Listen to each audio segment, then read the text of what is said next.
আসসালামু আলাইকুম। কেমন আছেন সবাই? আশা করি সবাই সুস্থ আছেন, ভালো আছেন। আল্লাহর রহমতে আমি আমার পরিবার ভালো আছি। আমার একটু ঠান্ডা গরম লেগে গলাটা বসে গেছে। এটা হচ্ছে গতদিন রাতের ভিডিও। তো রাতের বেলা আমি কী কী খাবার নিলাম সেটাই আজকে আপনাদের সাথে শেয়ার করলাম। এই যে এখানে আছে শসা, এখানে আছে পটল তরকারি, ভেটকি মাছের মাথা, আর এখানে আছে 3 টুকরা গোশ। তো এটাই হচ্ছে আমার রাতের খাবার। আর পরে একটা ডিম সিদ্ধ করব, করে খেয়ে নেবো, যেহেতু সকালে একটা ডিম সিদ্ধ খাইছি, আবার নাও খাইতে পারি।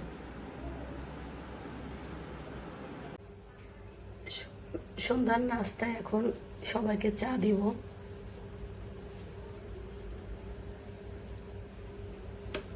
তো এক সময় দেখা যেত কি আমি চাটা খুব সুন্দর করে তৈরি করতাম। সুন্দর করে বলতে, যেটা মানুষের পছন্দ সেটা মানুষ মানে আমার মনে হয় কি যে সবাই পছন্দের জিনিসটাকে খুব সুন্দর করেই তৈরি করে।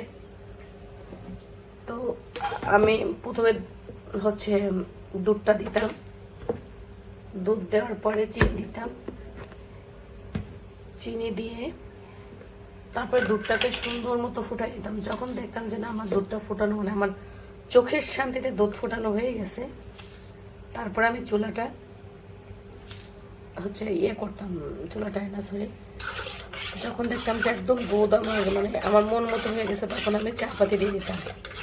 চা পাতি দিয়ে চা পাতিটা একটু পরিমাণে বেশি দিতাম, দিয়ে কালারটা আসলে আমি চুলাটা বন্ধ করে দিতাম। তো তারপরে বিভিন্ন জায়গায় ঘুরি যাই, দেখি কি যে একসাথেও যদি আমি চা পাতি দিয়ে দিই তাহলে চাটা অনেক সুন্দর হয়, একই টেস্ট হয়। জীবন চায়ের মানে স্বাদের কোনো ভিন্নতা হয় না। তো যার কারণে এখন আমি একসাথে আর কি পাতিটাও দিয়ে দিই। আর একটা কথা হচ্ছে কি যে আমি এখন যে নাস্তা বা চা দুধ চা বানাচ্ছি, এটা কিন্তু আমি খাবো না। আমি এখন একটু বুলেট কফি খাবো বাটার দিয়ে।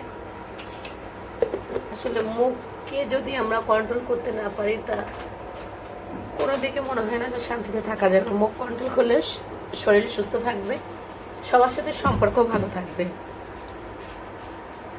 একটা নিনজা টেকনিক এখন আমি শিখছি যে কথা যত কম বলা যাবে, যত খাবারও মানে মুখরোচক খাবারও কম খাওয়া যাবে, তত ভালো থাকা যাবে, সুস্থ থাকা যাবে। আর এবার হচ্ছে যে আমি একটা পিঠা ভাজি করব, যে পিঠাটা আমাদের ঘরের সবারই খুব পছন্দ। আর আমার যে কতটা পছন্দ তা তো আমি আর বোঝাইতে পারবো না যে এই পিঠাটা আমার কতটা পছন্দ। এখন সেই পিঠা ভাজবো আজকে, আর এদিকে তো চা বসাইয়া দিলাম। আর আমি যে কফি বের করে রাখছি, কফিটা হচ্ছে কানাডা থেকে আমার ভাই পাঠাইছিল, আমার একমাত্র ভাই। তো ওটা হচ্ছে একটা রেস্টুরেন্ট থেকে, আমাদের পরিচিত একটা রেস্টুরেন্ট থেকে গুঁড়া করে নিয়ে আসছি। তো যাই হোক, এখন পিঠাটা ভাজি করবো।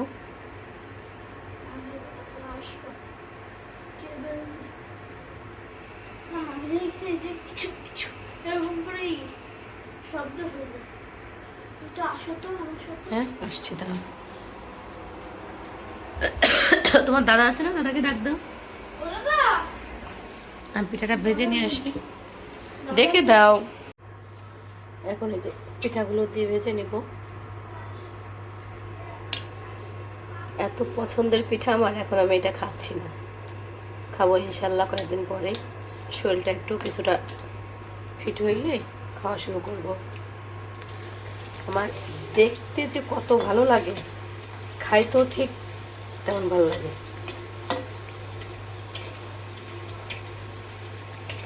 আর ওদেরকে কিন্তু চাটা হয়ে গেছে, আমি চুলাটা অফ করে দিছি। এই যে 1 প্যাকেট পিঠা কিনে এসেছি 20 টাকা দিয়ে। আমি প্রায় এই পিঠাগুলো কিনি, বিভিন্ন ধরনের পিঠা কিনি।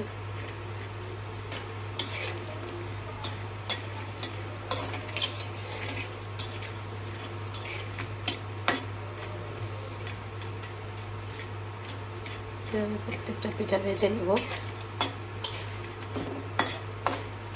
সেটা হয়ে গেলে সবাইকে নাস্তাটা দিয়ে দিব।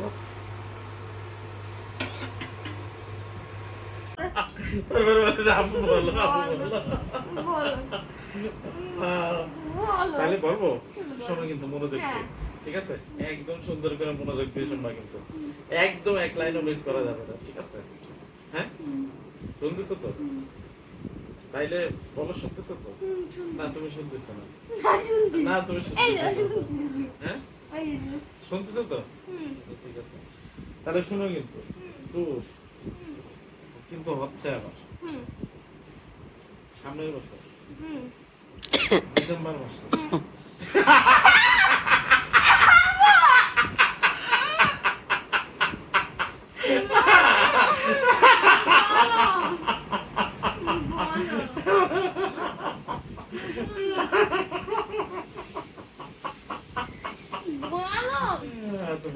তোমার কিন্তু ওই ভিলেন ভিলেন হাসি আমার শুনতে ভালো লাগছে না। শোনো তো তারপরে প্রথম তো হবে 2025 সালের। সবাইকে কত সুন্দর সুন্দর মুখরোচক টেস্টি খাবার করে দিলাম, আর আমি এখন দেখেন কি খাবো। এই যেটা বললাম মুখকে কন্ট্রোল করতে হবে সর্বক্ষেত্রে। এখানে যে বাটার দিয়ে আমি 1 কাপ কফি খাবো, যেটা হবে বুলেট কফি। জাস্ট বাটার দেবো আর কফি দেবো, আর কিছুই না।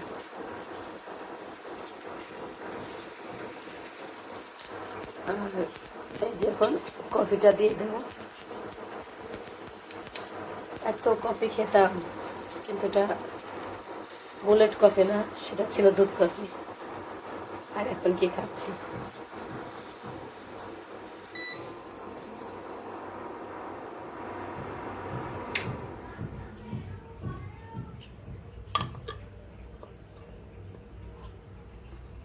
এখন কফিটাকে ঢেলে নিচ্ছি। কেন এটা হচ্ছে যে নিচে একটু দানা দানা থাকে, ওটা মুখে লাগলে খারাপ লাগে, তাই।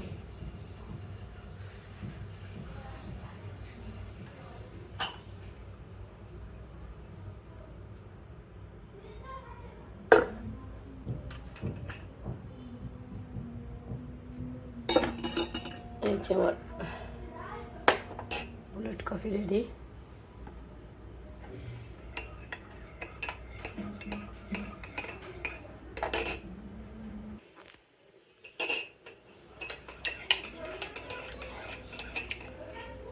এই যে বাটারটা গলে গেলে তারপরে খেয়ে নিব। তো আজকের ভিডিওটা আমার এই বুলেট কফির সাথেই শেষ করছি। আল্লাহ হাফিজ, আসসালামু আলাইকুম।